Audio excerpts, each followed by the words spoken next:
El asesinato a sangre fría del huésped de una zona turística preocupaba a las autoridades de ambos lados de la frontera. El móvil parecía ser el robo. Pero las pruebas forenses apuntaban a algo mucho más siniestro y revelaron un cambio de planes, de identidad y de sexo.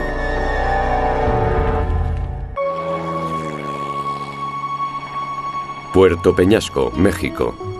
Los norteamericanos lo llaman Rocky Point. Es una pequeña localidad turística a unos 100 kilómetros de la frontera entre México y los Estados Unidos y ofrece todo lo que se pueda esperar: playas, sol, pesca deportiva, torneos de golf y hasta incluso cultura. Es un lugar muy agradable para pasear por la playa. Se puede comprar marisco directamente de los barcos por las noches y la gente organiza cenas en la playa. Y es el lugar que la familia Willoughby escogió para pasar sus vacaciones de invierno en febrero de 1991. Tras varios días de disfrutar del buen tiempo, Dan Willoughby decidió llevar a sus 3 hijos al Museo de Ciencias de la ciudad. Su mujer, Trish, tenía dolor de cabeza y prefirió quedarse en la casa de la playa. Cuando la familia volvió del museo 2 horas después, hicieron un macabro descubrimiento. Cuando Tara y el pequeño Hayden entraron en el dormitorio, vieron a su madre tumbada en la cama, con la cabeza envuelta en una toalla ensangrentada. Salieron llorando, diciendo que a mamá le pasaba algo, que estaba llena de sangre y no respiraba. Dan reunió a sus hijos en el porche para rezar una oración y después llamó pidiendo ayuda. Pero ni las oraciones ni la medicina pudieron ayudar a Trish Willoughby. Murió varias horas después en el hospital víctima de un fuerte traumatismo cráneoencefálico. Trish era una persona maravillosa, una persona buena y caritativa. Había ayudado a muchísimas personas en el camino y todos la querían porque era una mujer dulce y bellísima y estaba llena de vida y entusiasmo. El médico forense observó un hematoma en el abdomen de Trish y le habían golpeado en la cabeza con un objeto contundente al menos unas 9 veces. También la habían apuñalado con un cuchillo de cocina.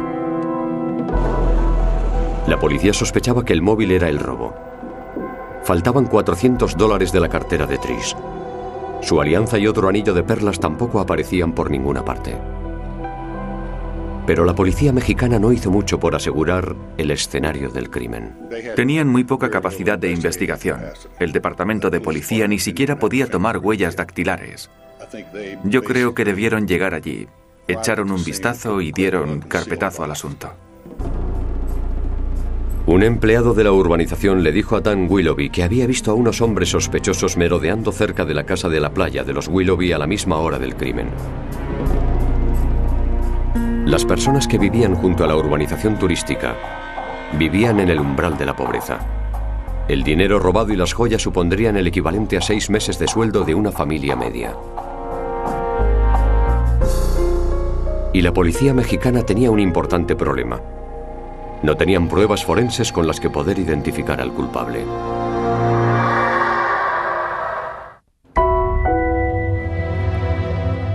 La noticia del asesinato de Trish Willoughby en México apareció en todos los periódicos de la ciudad natal de la familia, Gilbert, en Arizona. La noticia animó a muchos ciudadanos a llamar al Departamento de Policía de Arizona diciendo que no era todo felicidad y alegría en el hogar de los Willoughby. ¿Qué puede decirme sobre esa amante? ¿Qué sabe sobre ella? Todos los informadores decían lo mismo, que Dan Willoughby había estado manteniendo una relación amorosa con una mujer llamada Yesenia Patiño, una joven mexicana de 34 años de edad. Es evidente que Yesenia Patiño era una buscavidas.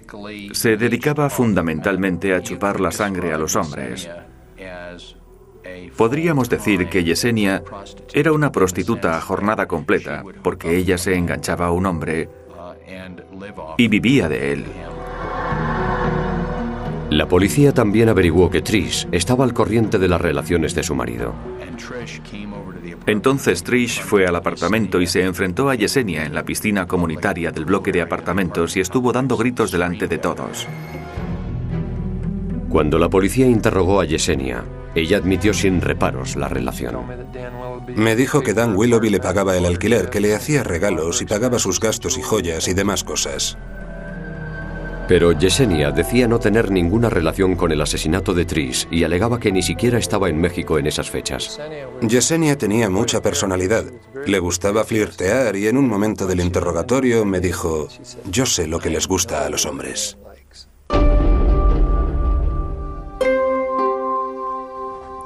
Al final del interrogatorio, el teniente Ruet le pidió alguna clase de identificación a Yesenia. Me enseñó una tarjeta de la Seguridad Social con un nombre masculino, y el nombre era Alfredo Patiño. Y le preguntaron, bueno, ¿y quién es este? Y dijo, ese soy yo. Y dijo que eso era antes de la operación. Yo intentaba ser profesional y mantener las formas, pero por dentro estaba diciendo, claro que sabes lo que les gusta a los hombres, tú eras hombre. Era chocante, pero tenía mucha personalidad. Al investigar su historial, la policía descubrió que Yesenia, o mejor dicho, Alfredo Patiño, tenía antecedentes penales que venían de antes de la operación de cambio de sexo. Averiguamos que la habían detenido en Oregón por ejercer la prostitución masculina y no había ninguna duda sobre su sexo. Sorprendentemente, Dan Willoughby no sabía nada sobre su condición a pesar de ser amantes. Cuando hablamos con Dan sobre Yesenia y le contamos que había sido un hombre antes de ser mujer, o lo que fuera antes, entonces Dan se quedó sentado sudando a chorros por toda la cara y con la cabeza agachada. Y lo único que dijo fue algo así como que el National Enquirer se lo va a pasar muy bien con esto. Ella había estado casada 2 veces. Había estado con muchos hombres antes y después de que se cometiera el crimen. Y no es que tuviera una voz grave, ni se le notara la nuez en la garganta. Nada de eso. Aunque todos esos datos eran interesantes, la policía no encontraba nada que relacionara a Yesenia con el asesinato de Tris. Así que decidieron ir hasta México para inspeccionar el escenario del crimen. Recuperar las pruebas forenses era lo más importante para nosotros. Las autoridades mexicanas no tenían los recursos suficientes. Y fue una verdadera suerte que pudiéramos llevar a los expertos del laboratorio hasta México para buscar huellas dactilares. Y encontraron varias huellas en la puerta trasera y en una botella de refresco que había en la cocina. Las huellas dactilares pertenecían a Yesenia Patiño. Por muchas explicaciones que nos diera, estaba claro por las pruebas forenses que ella había estado allí. La policía también averiguó que Dan Willoughby había sido despedido de su trabajo unos meses antes, en parte porque había estado inflando sus cuentas de gastos para pagar todas las actividades que realizaba con Yesenia. Después de perder su último trabajo, creo que empezó a perder el control de su vida. Vivía de los ingresos de su mujer y tenía que mantener a su amante. Ese podría ser un posible móvil. Tris tenía una lucrativa carrera propia. Ella y su madre habían creado un próspero negocio familiar vendiendo suplementos nutricionales. Veía todo el dinero que estábamos ganando y debió pensar que podía quedarse con la mitad. Él quería el dinero para que él y Yesenia pudieran escaparse a México y vivir como reyes felices para siempre, porque con unos cuantos millones de dólares en el bolsillo en México, eres un héroe. Pero la policía no tenía ninguna prueba forense contra Dan Willoughby. Las huellas implicaban a Yesenia. Y cuando la policía fue a detenerla, ya había desaparecido.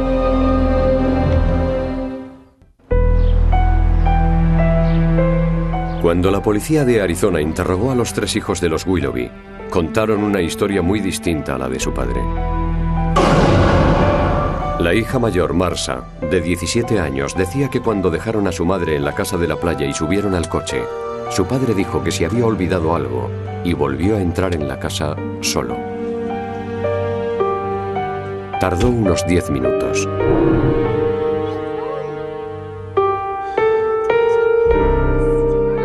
Marsa dijo que le entró hambre y que volvió a la casa para coger una chocolatina, pero la puerta estaba cerrada. Si soy un padre que va a llevar a sus hijos a algún sitio y tengo que volver a casa a coger algo, no creo que cerrara la puerta con llave. Cuando Marsa llamó a la puerta, su padre abrió y le dijo que esperara en el coche. él salió unos minutos después. Eso significaba que había estado a solas con Trish poco antes de su muerte. Encontraron huellas de Yesenia en el escenario del crimen, pero ella había huido antes de que pudiera ser detenida. La familia de Trish intentó localizar a Yesenia por su cuenta, pegando carteles en Arizona y también en México. La madre de Trish también hizo apariciones en televisión esperando que alguien pudiera aportar información sobre el paradero de Yesenia. Ha recurrido a nosotros porque ella y los fiscales creen que encontrando a esta persona podría resolverse el caso. Y consiguieron resultados positivos. Un informador había visto a Yesenia trabajando como camarera en Mazatlán, México. Cuando fue detenida, la policía encontró los anillos de Trish en su poder. Solo podemos suponer que debió quitárselos del dedo a la señora Willoughby. Al presentarle las pruebas que había contra ella, Yesenia no solo confesó, sino que implicó a Dan Willoughby como el organizador del crimen y el autor material del asesinato. Dijo que primero Dan había sugerido matar a Trish meses antes en un restaurante de Arizona. Yesenia y Dan fueron juntos a Puerto Peñasco para buscar una casa de playa aislada para cometer el crimen. Dijo que a los dos se les ocurrió la idea de llevar a los niños al museo para tener una coartada sólida. Yesenia admitió que estaba en México el día del asesinato y que vigilaba la casa desde la carretera. El plan consistía en que Dan metiera a los niños en el coche, fingiera que había olvidado algo y después volviera a entrar en la casa, reducirla con un puñetazo en el estómago y después matarla a golpes. Después de marcharse con los niños, Yesenia entró en la casa para hacer que todo pareciera un robo y vio que todavía respiraba. Yesenia dijo que cogió un cuchillo y la apuñaló. Cogió los anillos de Trish y el dinero, tiró unos papeles por el suelo para que pareciera un ladrón y se marchó, pero olvidó ponerse guantes. Cuando Dan y los niños volvieron a casa, hizo que los niños entraran primero. Sabiendo perfectamente lo que iban a encontrar los niños, dejó que ellos entraran primero para que él tuviera una coartada. Es horripilante. ¿Cómo pudo dejar entrar a los niños para que encontraran a su madre en el estado en el que la había dejado? Hay que ser un demente. En el juicio celebrado en México, Yesenia fue condenada por el asesinato de Trish Willoughby y fue sentenciada a 35 años de prisión. Dan Willoughby fue juzgado en Arizona.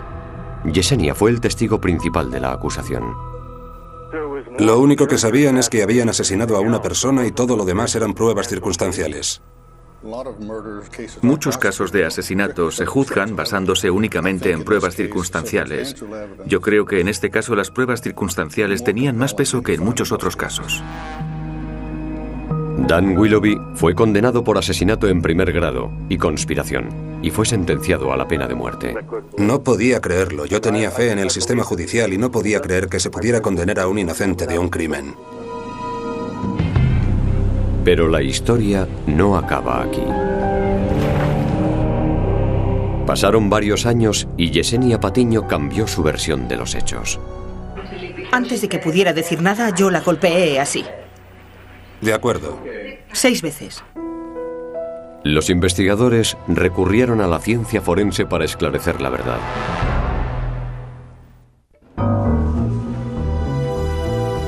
Meses después de ser sentenciado a la pena de muerte por el asesinato de su mujer, Dan Willoughby apeló la sentencia alegando que no había podido tener acceso a un abogado de su elección. Y ganó. Hubo un tribunal que dictaminó que el abogado que le representó en el primer juicio era un abogado ineficaz. Era un pésimo abogado. Así que el estado de Arizona se vio obligado a volver a juicio. Llevaba 9 años en el corredor de la muerte y en ese tiempo empiezan a aparecer casos famosos como el de O.J. Simpson y eso flotaba en el ambiente. ¿No son iguales unas pruebas que otras? ¿No han presentado las mismas pruebas? ¿Será el abogado igual de malo que el primer abogado? Pero el fiscal general era otro distinto, todo era distinto, todo era completamente distinto. Y ahora, Yesenia contaba una versión distinta de cómo había sido asesinada Trish Willoughby. Ahora decía que ella misma había matado a Trish y que Dan Willoughby no sabía nada del asunto. Dijo que utilizó una especie de maza casera. Cuando me vio, yo hice así. Cuando le di el primer golpe, se quedó inconsciente. Había mucha sangre por los lados y en la pared. Ella es la única que sabe cómo se cometió el crimen, porque había sido ella. Pero por su declaración grabada en vídeo y por lo que deducen mis abogados de las declaraciones grabadas, es que, efectivamente, estaba diciendo la verdad. La defensa en este caso estaba muy clara. Había sido Yesenia. Los fiscales pidieron al científico forense Tom Beeble que analizara las pruebas. Lo primero que observó Beeble fue una incoherencia. Las salpicaduras de sangre del escenario del crimen no habían sido producidas por el golpe de una maza, como Yesenia describía en su declaración. En la grabación se ve cómo describe la agresión levantando la mano por encima de la cabeza y blandiendo la maza al dar los golpes. Pero estudiando el escenario del crimen y la posición en que estaba la víctima, eso sería físicamente imposible, porque había una repisa de 50 centímetros sobre la cabeza de la víctima, y la maza debería haber tenido que atravesarla para llegar a impactar, y eso era físicamente imposible. Y la versión de Yesenia tampoco coincidía con el informe del médico forense. Según la declaración del forense, lo más probable es que fuera un objeto alargado, un objeto largo y fino, no un objeto con cabeza esférica o redonda. Beeble había escrito un libro sobre el análisis de salpicaduras de sangre. Cuando examinó las manchas de sangre de las sábanas, encontró dos clases de salpicaduras. Algunas de las gotas eran uniformes, como de un líquido muy fluido, pero otras eran mucho más irregulares, como de sangre que hubiera estado expuesta al aire y hubiera empezado a coagularse. Había salpicaduras y manchas de sangre que está empezando a coagularse y que no deberían aparecer tras una primera herida abierta, sino tras un golpe efectuado pasado un tiempo de unos 10 minutos aproximadamente. Esa sangre también salpica y mancha las sábanas y las paredes del escenario del crimen.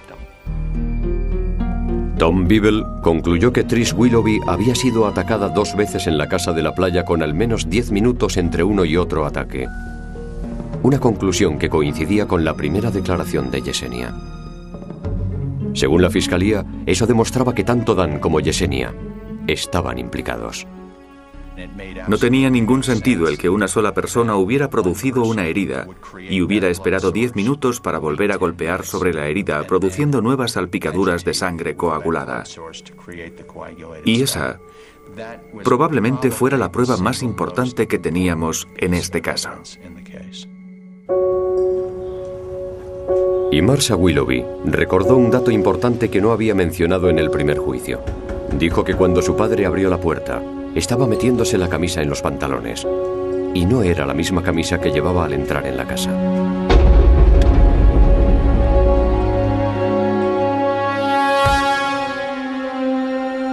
La fiscalía decía que Willoughby se cambió la camisa por las salpicaduras de sangre. En el segundo juicio de Dan Willoughby, Yesenia subió al estrado y sorprendentemente dio la misma versión que había dado en el primer juicio. La fiscalía pensaba que Yesenia había cambiado su declaración después del primer juicio porque estaba enfadada porque no le habían entregado sus joyas y otros efectos personales en la prisión. Dan Willoughby fue condenado una vez más por asesinato en primer grado. Sin embargo, en esta ocasión consiguió eludir la pena de muerte y fue sentenciado a cadena perpetua. Dan Willoughby sigue defendiendo su inocencia. Si no hubiera conocido a ese demonio, todos habríamos vivido felices para siempre. Es así de sencillo, y a veces las pruebas forenses y los jurados se equivocan. La familia de Trish cree que el análisis de Tom Beeble era lo que revelaba la verdad. Muchos jurados me dijeron que fue su testimonio lo que les convenció de que Dan había cometido el asesinato y que Yesenia había entrado después, tal y como ella había dicho. Fue su testimonio lo que más pesó para condenarle la segunda vez, porque la primera vez se nos había escapado. Estaba impresionada.